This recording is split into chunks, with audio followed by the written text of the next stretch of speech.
Commissioners. Today I'd like to bring to your attention a potential fraud on an enormous scale happening in your county. There's now clear evidence of NASA using numerous methods to grossly mislead the public about astronauts being on the International Space Station. During interior ISS scenes from NASA's own live feed, the use of wires, harnesses, green screens, and virtual reality have been detected to achieve the appearance of a weightless environment. Examples of this include astronauts fading in and out of the screen, green screen glitches, grabbing objects that aren't really there, pulling on invisible wires, getting tangled in their harnesses, and even astronauts appearing out of thin air. This begs the obvious question. If they're really up there, why are they using Hollywood techniques to fake the footage? Now, unfortunately, I can't show you these clips in here today, but I will be sending them to you. Outside the International Space Station, during spacewalks, air bubbles have been recorded on numerous occasions. How is it possible for air bubbles to be present in the vacuum of space? I once questioned astronaut Scott Kelly about this phenomenon. His body language and answers only created more questions.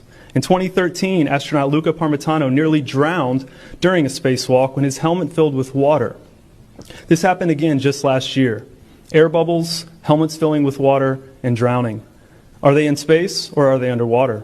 Now, what's really interesting is that they train for spacewalks in an underwater pool with a complete ISS replica.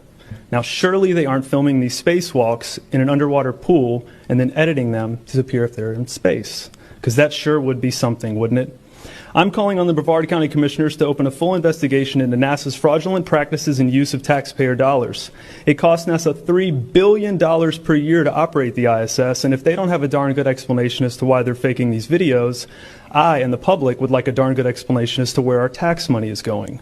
And if they are indeed faking the funk, it is our duty to expose and eliminate this fraudulent and astronomically wasteful ISS program. And look, I know what you're all thinking. The NASA is part of the federal government, and you're just county commissioners. Even if what I'm saying is true, what can you do? But let me remind you, not only is this happening in your county, as public officials, you have the platform and the ability to make a statement or hold a press conference, alerting the public, state, and federal authorities to investigate further.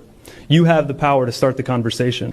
Video evidence of everything I described today will be emailed to you all, and I truly hope we can get to the bottom of this. I look forward to the day that $3 billion annual budget is put towards our veterans, our homeless, maybe some of that mental health stuff the young lady just spoke about, and the revitalization of Brevard County.